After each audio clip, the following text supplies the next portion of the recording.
हर हर महादेव। आइए शिव पुराण पाठ का अध्ययन करते हैं।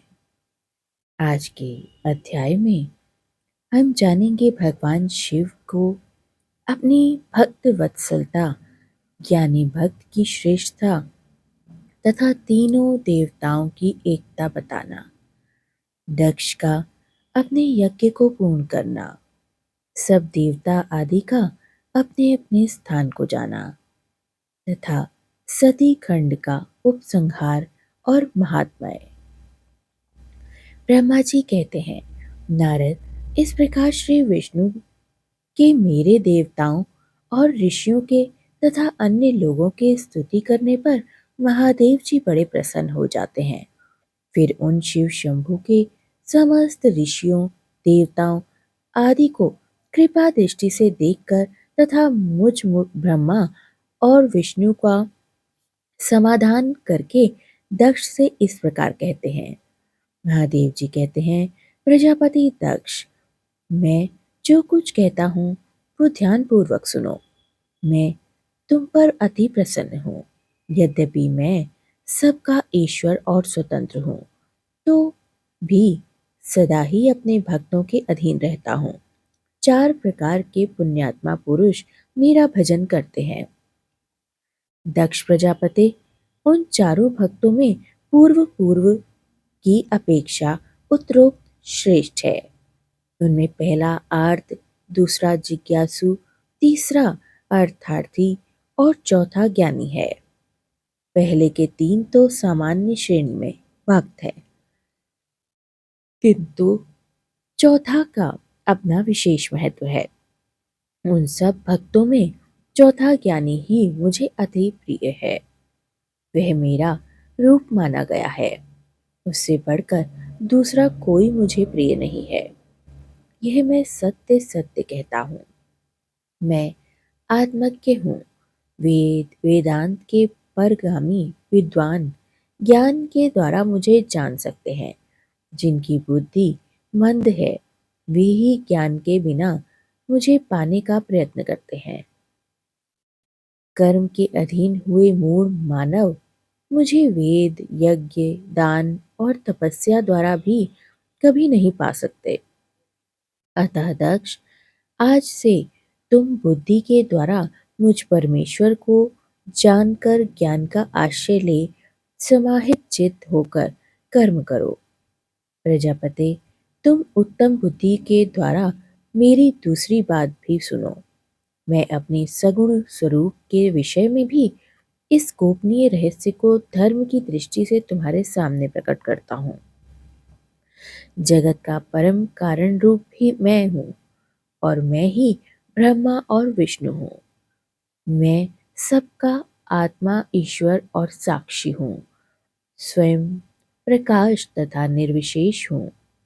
सुनो मुने, अपनी त्रिगुणा आत्मा माया को स्वीकार करके मैं ही जगत की सृष्टि, पालन और संहार करता हूँ। उन क्रियाओं के अनुरूप ब्रह्मा, विष्णु और रुद्र नाम धारण करता हूँ। उस अद्वितीय भेद रहित केवल विशुद्ध मुझ ब्रह्मा पर परमता में ही अज्ञानी पुरुष ब्रह्मा, ईश्वर तथा अन्य समस्त जीवों का भिन्न रूप दिखता है।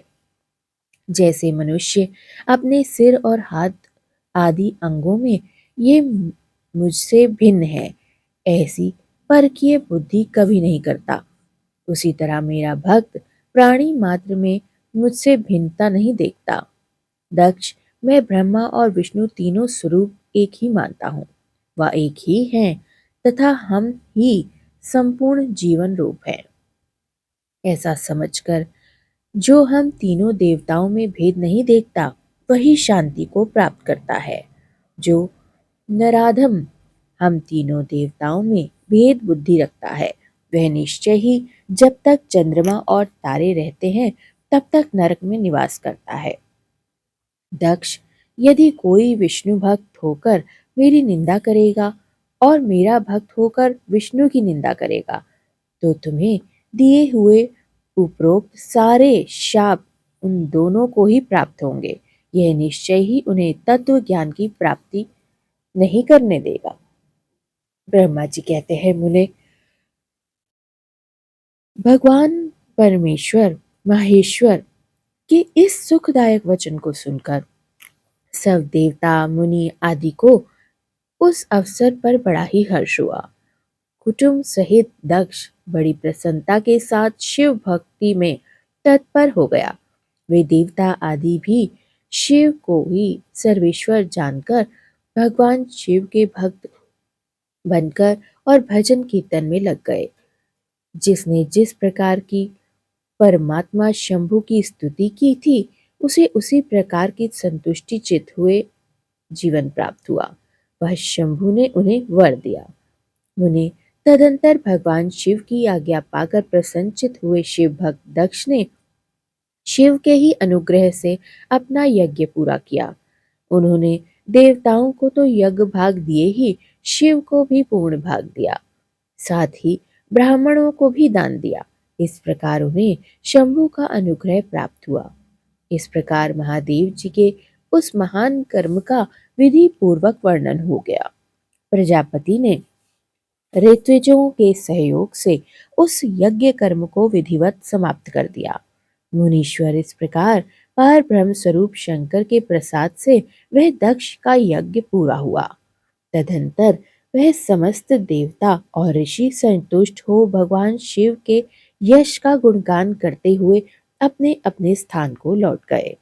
दूसरे लोग भी उस समय वहां से सुखपूर्वक विदा हो गए। मैं और श्री विष्णु भी अत्यंत प्रसन्न हो भगवान शिव के सर्व मंगलदायक सुयश का निरंतर गान करते हुए अपने अपने स्थान को सानंद चले आए।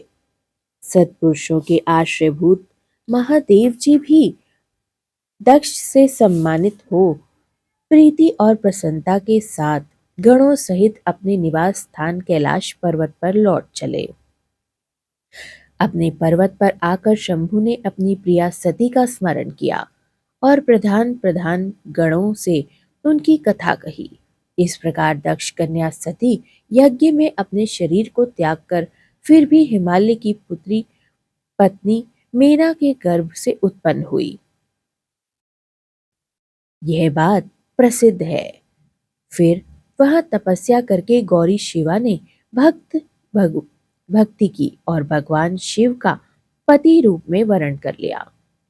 वे उनके वामांग में स्थान पाकर अद्भुत लीलाएं करने लगी। नारद, इस तरह मैंने तुमसे सती के परम अद्भुत दिव्य चरित्र का वर्णन किया है, जो भोग और मोक्ष को देने वाला है तथा संपूर्ण कामनाओं को पूर्ण करने वाला है। यह उपाख्यान पापों को दूर करने वाला है, पवित्र एवं पावन है, स्वर्ग, यश तथा आयुष को देने वाला है तथा पुत्र पौत्र रूप फल प्रदान करने वाला है। तात, जो भक्तिमान पुरुष भक्ति भाव से लोगों को यह कथा सुनाता है, वह इस लोक में संपूर्ण कर्मों का फल पाकर अंत में परलोक में परम गति को प्राप्त होता है। रुद्र संहिता का सती खंड संपूर्ण। हर हर महादेव। हे भोलेनाथ, आपकी कृपा से आज रुद्र संहिता सती खंड संपूर्ण हो चुका है, जो कि आपकी कृपा से ही मैं पढ़ पाई हूँ।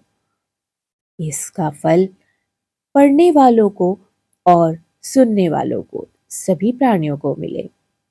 हे प्रभु, इस दिव्य ज्ञान को पाकर, इस दिव्य जानकारी को सुनकर हम कृतार्थ हुए। आगे के खंड भी आप ही अपनी कृपा से मुझसे पढ़वाना और संपूर्ण प्राणियों को सुनवाना, ताकि सर्वदा भला हो सके व यह दिव्य ज्ञान की ज्योति दूर दूर तक प्रकाशमान हो सके। हर हर महादेव। जय गुरु जी। शुक्राना गुरु जी।